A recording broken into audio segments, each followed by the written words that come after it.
This is Optimal Relationships Daily, episode 1478. Why Moms Are Overwhelmed and Stressed Out, Part 2, by Rachel Jones of nourishingminimalism.com. Hello, everybody, and happy Friday. Welcome back to ORD. I'm Greg Audino, and today we're going to wrap up a post that we began yesterday about why mothers are overwhelmed and how this is related to the amount of clutter we have around the house and in our schedules. We got off to a great start yesterday, so definitely check that episode out and give it a listen if you haven't yet. But if you have, then let's keep on going, hear the rest of this article, and continue optimizing your life. Why Moms Are Overwhelmed and Stressed Out, Part 2, by Rachel Jones of nourishingminimalism.com. Tammy longed to have a comfortable and welcoming space for her family, and also in her business. She'd grown up with housework being very stressful. There was a standard of perfection that was required that was hanging over her well past her childhood. In an effort to avoid repeating the stressful perfectionism she'd grown up with, most things in the home didn't get taken care of until it got so out of hand that there was no other choice. How many times have you avoided doing a chore because there are much more fun ways to spend your time?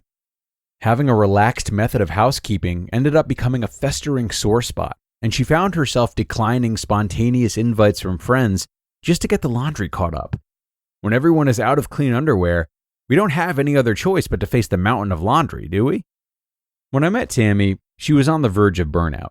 As a mom of 2 girls and custom bridal gown shop owner, she felt overly busy. There were things piled on all the counters, the cupboards were completely filled, and she struggled with daily overwhelm. Plus, the excess sewing supplies in her studio distracted her so much that it was difficult for her to enjoy her work and let the creative process flow. Can you relate to Tammy in this? I know I sure can. Expressing my creativity is vital for my mental well-being, and when my space is open and clean, the inspiration comes easily without distractions. After we worked together, Tammy was able to make peace with her past and found that building daily home maintenance routines into her life gave her the freedom and flexibility that she longed for, as well as a pleasant space to spend time with her family. And in the end, her sewing studio contained only what sparked creativity and put a smile on her face, which gave Tammy so much more focus, time, and peace. Imagine being in your own creative space and not being distracted by all the unfinished projects or the should-do pile sitting on the desk, but instead enjoying every bit of your space and being able to concentrate on your hobby with a clear mind. Moms want a joyful space, so they clean 24/7. But it doesn't feel joyful at all. Your home should be a haven for those who live there, including you. You're not just the cleaning lady or the one who takes care of the stuff for other people. Your space should be a joy for you to be in, a place of comfort and acceptance, where you can take family photos without worrying about what's in the background, a place for you to welcome family and friends over at the spur of a moment without frantically stuffing stuff in the spare room. Your home should be your ever-welcoming sanctuary, and trust me, you don't have to clean 24/7 to have that. Rebecca, a homeschooling mom of 5, longed to be as involved in the kids' lives and learning as possible. She wanted to do science projects and crafts with the kids, enjoying every minute of that fast-fleeting childhood. Unfortunately, Rebecca felt like she had to continually clean up after everyone. Throughout the day, she was distracted by the mess in the house, and felt like, instead of being a fun, loving mom, she was the oppressive mom, the hardened authority figure that always rained on their parade. Rebecca had so hoped to create a happy home, but she couldn't, because she felt like she always had to be the bad guy, constantly chasing after 5 little tornadoes trying to keep the mess contained, at least to some degree. Housework seemed futile. She was discouraged and dissatisfied, and didn't feel like she could even enjoy her children. The breaking point came when one night she was determined to have the kids get the playroom cleaned up. It was a complete and utter disaster. That night, the kids almost missed spending time with their dad just because she felt like the playroom had to be dealt with. When Rebecca realized that she was viewing cleaning as more important than the kids spending time with their dad, she was filled with regret. At that point, she was able to step back and realize that cleaning up should never be more important than quality time with parents.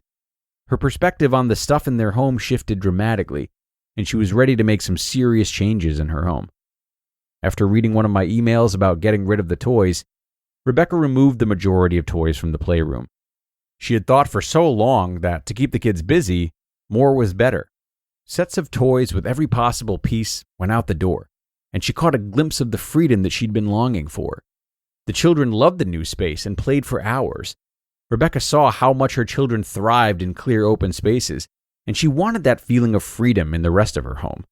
She was ready to tackle the rest of the house, and she jumped into my coaching program with determination. Just a few weeks in, Rebecca's children sought her out to thank her for creating such an open, joyful space in their home. They loved every bit of change. Every box of miscellaneous that went out the door brought more joy into the home. Rebecca excitedly emailed me 6 weeks after she started. Quote, "I want you to know that your course has changed my world, created peace and harmony in our family that I could never have imagined. Thank you for what you do." End quote. After we worked together, Rebecca and her family were thrilled with the joyful space that they now call home. Because of how much freedom their families found, they're in the process of opening up their home to foster children who desperately need to be in a home full of love. Many moms are barely keeping their chin above water. They're drowning in the piles of paper, and the toys from the playroom are overflowing into the rest of the house. These moms need a system in place so they can do daily tasks efficiently, a system that will give them more space in each room, implement daily rituals, and have a clear path to follow as they simplify their entire homes. As a mom, you deserve to live fully in the moment and enjoy your home and family. You deserve to have a home you love and spaces that bring you joy. You shouldn't be spending your days shuffling your belongings, but rather your belongings should be serving you.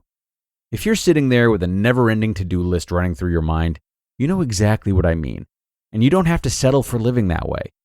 For many moms, the cluttered surfaces, stinky fridge, and mountain of laundry causes mental fatigue, depression, and anxiety. If you, like me, have found yourself in an endless circle of picking the house up, avoiding activities with your children, and then cleaning up again, it's time to take back your hours and use them to do the things that are significant to you. You just listened to part 2 of the post titled, "Why Moms Are Overwhelmed and Stressed Out" by Rachel Jones of nourishingminimalism.com. Okay, and that's going to wrap up this post from Rachel, which I thank her for sharing and thank you for tuning in too. You know, the idea of minimizing can be especially difficult for mothers. Not only because there are more people to keep, either mementos or emergency supplies for, but also who has the time. The intrinsic benefits of minimalism are really difficult to see firsthand until you do it. They're not particularly measurable, and it sort of goes against the grain of consumerism, which is much more reinforced in our society by buyers and sellers. So it's easy to cast the idea of minimizing aside in favor of things that come off as more time sensitive. But what I really liked about this part of Rachel's post today was that Rebecca saw the very real family risk that comes with keeping too much stuff around. So I encourage you to keep that story close to you if you're a parent who doesn't want to take time for decluttering. Yes, maybe it doesn't feel essential, but it's a certainty that it can stand to benefit your overall family functioning and time together, which a lot of us rightfully put first. So I'll leave it there for today, everyone. Thanks again for coming and listening to both parts of this post, and I'll hope to see you back here again tomorrow for the Saturday show and a post from Keith Wilson, where your optimal life awaits.